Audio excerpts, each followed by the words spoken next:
Hai guys, balik lagi di Wibu Mager, tempatnya bercerita sambil mageran. Di video kali ini Mimin akan melanjutkan Manhwa Domination One Sword part ke-9. Yang belum nonton part sebelumnya, ditonton dulu guys, linknya ada di deskripsi. Dan yang ingin traktir kopi, linknya juga ada di deskripsi. Oke, terima kasih guys. Di part sebelumnya, Zuan seorangan diri mendatangi Akademi Changmu untuk menyelamatkan adiknya yang diculik. Di sana Zuan membantai murid-murid Akademi Changmu, termasuk murid yang bernama Fen Jue yang telah menculik adiknya Ye Zuan. Dan karena kejadian itu Zuan pun diburu Akademi Changmu. Di keesokan harinya 3 orang mendatangi Akademi Changlan untuk membunuh Zuan. Tak lain dan tak bukan, mereka adalah suruhan kepala sekolah Akademi Changmu yang bernama Li Zuanchang. Dan ketiga orang ini berada di level Rana Surgawi. Namun dengan mudah Zuan membantai ketiga orang tersebut. Dan di part ini kita diperlihatkan mayat ketiga orang tadi sudah berada di Akademi Changmu. Di sana wakil kepala sekolah menyarankan untuk menghentikan pemburuan Zuan karena dirinya takut orang yang mencoba menantang Zuan nasibnya akan sama seperti ketiga orang tersebut. Namun dengan lantang kepala sekolah Chang menolak saran tersebut. Biarkan mereka terus menantangnya. Semakin banyak orang yang dibunuh Ye Zuan, akan semakin banyak juga musuh yang dia miliki. Dan biarkan dia menyinggung 72 cabang Akademi Changmu, kata kepala sekolah Chang. Dan setelahnya kita diperlihatkan di Akademi Changlan. Zuan menemui Pak Tuaji dan berkata bahwa dirinya akan menerobos ke Rana Surgawi. Silakan saja kalau kau mau menerobos Rana Surgawi, kata Pak Tuaji. Dan di saat itu juga Zuan meminta ke Pak Tuaji beberapa pedang spiritual yang ia butuhkan untuk menerobos Rana Surgawi. Namun Pak Tuaji tertidur. Tak berapa lama datang Anzi dan berkata, "Jangan berteriak, aku akan membantumu. Ikuti aku." Setelahnya Anzi membawa Zuan ke tempat bangunan kuno. Di depan bangunan kuno tersebut Anzi menjelaskan bahwa tempat ini dulunya tempat suci Akademi Changlan, yang setiap tahunnya orang-orang kuat akan datang ke tempat ini untuk menyebarkan ajaran mereka. Namun tempat ini sudah tidak digunakan lagi. "Apakah di dalam sana ada pedang spiritual?" tanya Zuan. Anzi menjawab, "Bisakah kau berhenti menggangguku?" Kemudian Anzi menghancurkan salah satu tiang bangunan tersebut, yang ternyata tiang tersebut terbuat dari batu roh giok berwarna hijau. Dan Anzi menjelaskan bahwa batu roh giok ini harta yang paling berharga yang Akademi Changlan punya saat ini. Dia pun menyarankan Zuan untuk menjualnya agar Zuan bisa membeli pedang spiritual yang ia butuhkan. "Bukankah akan rugi jika kita menjualnya?" tanya Zuan. "Kamu tidak mau? Kalau begitu aku akan memberikannya ke Moyon dan Bai," jawab Anzi. Mendengar hal tersebut, dengan cepat Zuan mengambil batu roh giok tersebut dan membawanya ke Druken Immortal House untuk menjualnya.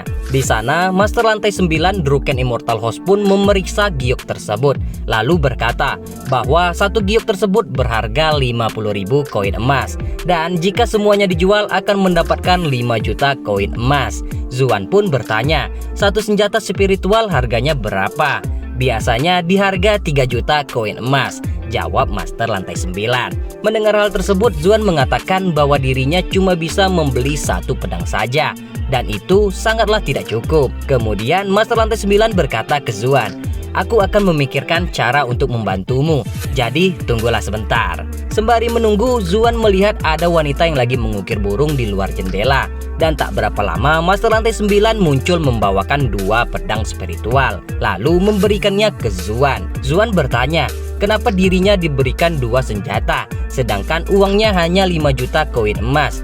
Master Lantai 9 menjawab, "Kamu adalah tamu terhormat Druken Immortal House, dan ini hadiah kecil untukmu." Mendengar hal tersebut, Zuan sangat berterima kasih lalu pamit pergi. Dan Zuan pun menghampiri wanita yang dilihatnya tadi. Dia berpikir bahwa wanita tersebut sangat mirip dengan adiknya yang sama-sama suka mengukir kayu. Ketika itu Zuan bertanya, "Apa yang sedang kamu ukir?" Wanita itu menunjuk burung yang ada di sana. Lalu Zuan berkata, "Oh, burung kecil. Tidak masalah, biar ku tunjukkan padamu caranya." Dengan cepat Zuan mengukir kayu tersebut. Tak berapa lama Zuan menyelesaikannya, dan hasilnya sama persis dengan burung tersebut. Gimana? Persis kan? Tanya Zuan. Tapi wanita tersebut tidak menjawabnya. Dan sebelum Zuan pergi, Zuan berkata lagi, untuk mengukir harus tenang dan jangan terburu-buru. Kalau terburu-buru akan membuat banyak kesalahan. Dan Zuan pun pergi. Kemudian burung yang jadi model ukiran tadi pun menghampiri wanita tersebut. Wanita itu berkata, bisakah kau merasakannya? Pedang immortal telah muncul di negara Jiang. Kita para pelindung tidak mengetahuinya. Ini aneh sekali. Burung itu menjawab, tidak ada fluktuasi mana. Orang itu sudah menyinggung master. Kamu ingin aku membunuhnya? Tidak perlu. Wanita itu pun memperhatikan Zuan dari atas atap dan berkata, orang itu memiliki hati yang murni serta bakat yang menjanjikan. Jadi kita biarkan dia berkembang. Kita tunggu di masa depan. Dan jika dia masih seperti itu, kita bisa membesarkannya dan menambahkan bakatnya di Qinziao. Setelahnya Zuan dikepung 3 orang. Yang tak lain orang tersebut adalah murid-murid dari Akademi Changmu. Salah satu dari mereka berkata, hari ini kami akan memenggal kepalamu. Apa kamu siap? Zuan menjawab, membunuhku itu tergantung dengan kemampuan yang kalian miliki. Dan Zuan bertanya, mereka mengirim 3 orang di tahap setengah divin harmoni untuk membunuhku. Sepertinya mereka takut ya. Tiba-tiba salah satu dari mereka menyerang. Zuan pun tak tinggal diam. Kekuatan mereka pun beradu. Tapi kekuatan Zuan sangatlah kuat. Orang itu pun dengan mudah dikalahkannya. Tersisa 2 orang lagi. Dan 2 orang itu menyerang Zuan secara bersamaan. Terlihat Zuan di tengah-tengah serangan mereka. Tapi tanpa disangka Zuan menghindari serangan mereka. Dan mereka pun terbunuh karena serangan mereka sendiri. Namun tiba-tiba dada kiri Zuan tertancap panah. Serangan diam-diam, itu sangat licik, kata Zuan. Yang ternyata penyerang itu adalah seorang wanita archer yang ingin membalaskan dendam atas kematian kakaknya. Wanita itu menyerang lagi. Zuan mengeluarkan pedangnya dan menangkisnya. Lalu Zuan melompat dan menyerang wanita tersebut dengan skillnya yang bernama satu serangan menentukan kematian. Wanita itu pun tidak bisa menghindari serangan Zuan itu dan terkena telak. Tapi wanita tersebut masih bisa bertahan, lalu kabur melarikan diri. Dia kuat sekali, tidak heran kalau kakak bukan lawannya, pikir wanita itu sambil melarikan diri. Setelah pertarungan itu, Zuan memberikan Moyun dan Bae senjata spiritual dari murid Akademi Changmu yang ia kalahkan tadi. Sekarang aku paham kenapa kamu suka bertarung. Bertarung membuatmu kaya, kata Moyun. Namun tiba-tiba Zuan pingsan. Nah, sekarang Zuan telah dibawa ke kamarnya. Yang ternyata dia pingsan tadi karena anak panah yang masih tertancap di dadanya. Dan anak panah tersebut sudah dicabut Pak Tuaji. Kalian tenanglah, anak panah ini tidak beracun. Dia pingsan karena kehilangan banyak darah. Ditambah lagi dia ini kelaparan. Mendengar hal tersebut, Anzi, Bae, dan Moyun sangat bersyukur. Beberapa hari kemudian di Bukit Akademi Changlan, terlihat Zuan, Moyun, dan Bae sedang berlatih memperkuat fisik mereka dengan menarik pohon. Namun tiba-tiba Anzi diserang anak panah yang sangat kuat. Bahkan pohon yang ia duduki terbelah. Dan dari kejauhan ada wanita yang memanggil Zuan, yang ternyata wanita waktu itu. Tapi kali ini dia tidak sendirian. Dia bersama seorang pria yang wanita itu menyebutkan pria tersebut adalah kakaknya. Aku adalah ketua Aula Akademi Changmu, negara Chu, peringkat 19 dalam daftar seni bela diri. Kenalin, aku Feng Ziyu, kata pria itu. Kemudian Zuan juga memperkenalkan dirinya. Aku Ye Zuan, Akademi Changlan, negara Jiang, peringkat pertama daftar seni bela diri. Mendengar Zuan berkata seperti itu, Moyun bertanya, sejak kapan kamu jadi peringkat pertama? Sambil mengayunkan pedangnya, Zuan menjawab, berada di bawah itu tidak baik. Feng Ziyu pun mengeluarkan skillnya juga. Kalau kamu berada di daftar bawah, aku tidak akan berada di sini, kata Feng Ziyu. Sontak kekuatan mereka berdua beradu dan kekuatan mereka berdua sama-sama kuat sehingga mereka berdua saling termundur. Dan mereka berdua pun berkata, orang ini bukan orang yang bisa aku anggap remeh.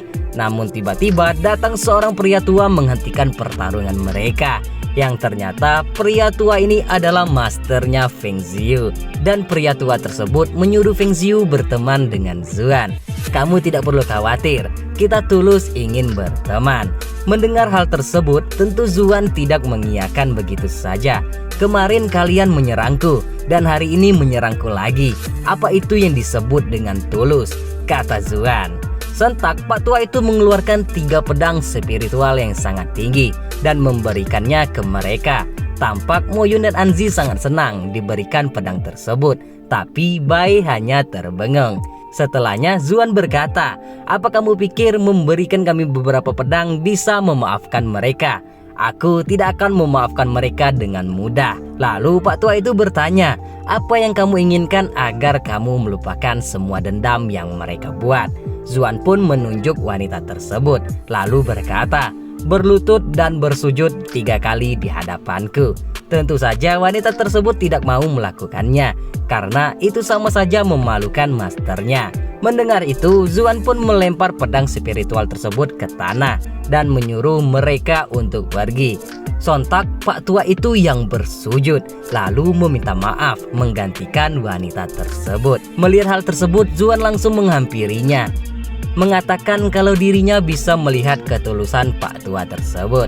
"Teman kecil Ye Zuan, kamu sangat baik hati, aku mengagumimu," kata Pak Tua itu. Singkat cerita, Zuan dan Feng Xiu akhirnya berteman.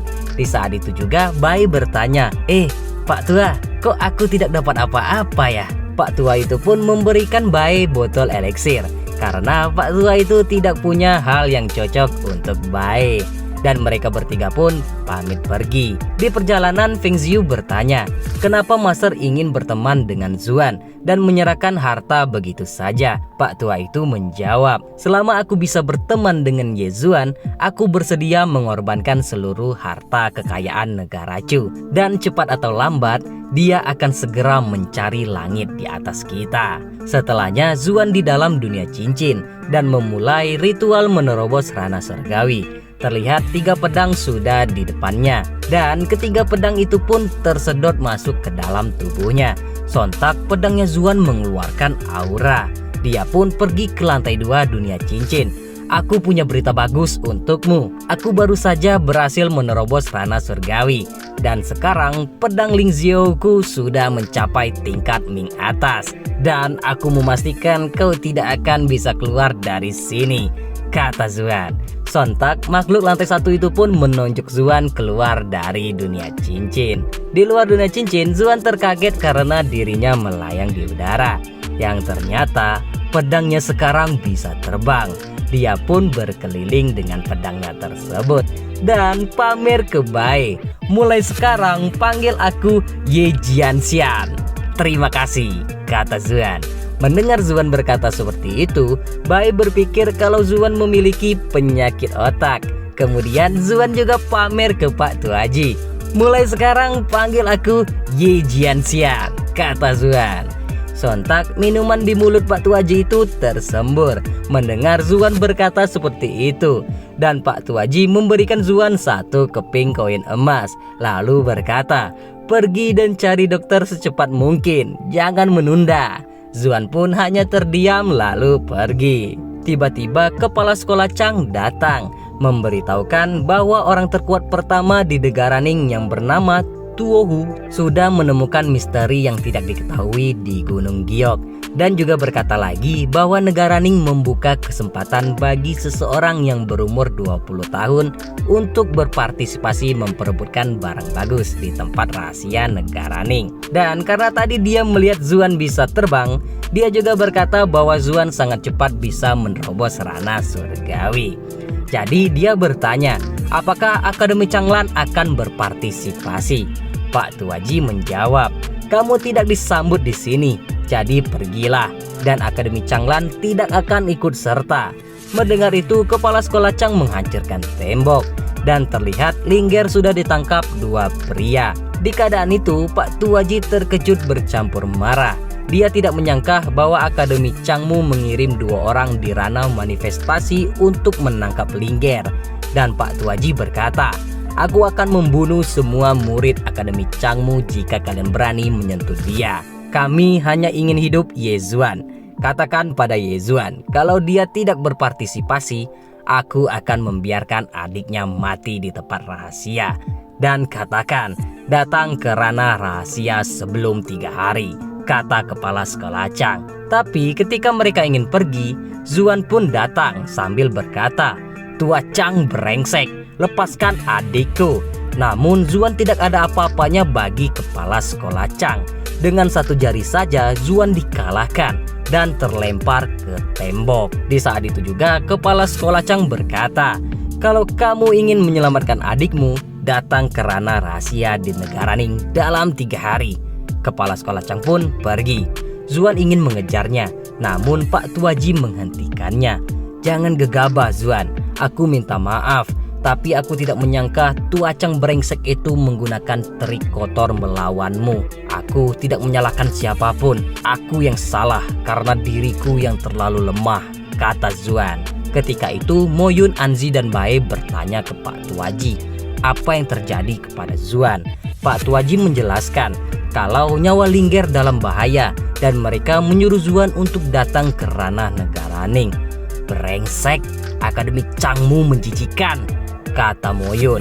Keesokan harinya di gunung belakang akademi Changmu, terlihat mereka bertiga ingin ikut bersama Zuan. Namun Zuan melarangnya karena Zuan tahu bahwa itu adalah jebakan untuk dirinya. Tapi mereka tetap ngotot ingin ikut. Moyun berkata, kau dan Lingger sudah kami anggap sebagai keluarga. Zuan berkata, tapi tidak ada tapi-tapi. Kamu butuh kami, kata Anzi. Dan Bae berkata, tidak ada lagi omong kosong. Ayo pergi selamatkan adik kita. Mendengar mereka bertiga seperti itu, Zuan berkata, Manhwa Domination One Sword Part 9 bersambung. Oke guys, semoga kalian tetap suka dengerin Mimin cerita. Jika teman-teman online Mimin yang ingin menraktir kopi, linknya ada di deskripsi guys. Terima kasih. Jadi udah dulu ya guys, magernya mau ke negara Ning dulu sama Ayang. Bye bye.